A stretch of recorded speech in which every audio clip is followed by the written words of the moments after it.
مسواک کے متعلق سنتیں۔ سنت نمبر 1، ہر وضو کرتے وقت مسواک کرنا سنت ہے۔ سنت نمبر 2، مسواک ایک بالشت سے زیادہ لمبی نہ ہو اور انگلی سے زیادہ موٹی نہ ہو۔ وضو کے علاوہ دیگر اوقات جن میں مسواک کرنا سنت یا مستحب ہے: نمبر 1، قرآن مجید کی تلاوت کرنے کے لیے۔ نمبر 2، حدیث شریف پڑھنے یا پڑھانے کے لیے۔ نمبر 3، منہ میں بدبو ہو جانے کے وقت۔ نمبر 4، علم دین پڑھنے یا پڑھانے کے وقت۔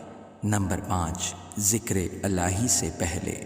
نمبر 6، خانہ کعبہ یا حتیم میں داخل ہونے کے وقت۔ نمبر 7، اپنے گھر میں داخل ہونے کے بعد۔ نمبر 8، بیوی کے ساتھ مجامعات سے پہلے۔ نمبر 9، کسی بھی مجلس خیر میں جانے سے پہلے۔ نمبر 10، بھوک پیاس لگنے کے وقت۔ نمبر 11، موت کے آثار پیدا ہو جانے کے وقت۔ نمبر 12، سحر کے وقت۔ نمبر 13، کھانا کھانے سے قبل۔ نمبر 14، سفر میں جانے سے قبل۔ نمبر 15، سفر سے آ جانے کے بعد۔ نمبر 16، سونے سے پہلے۔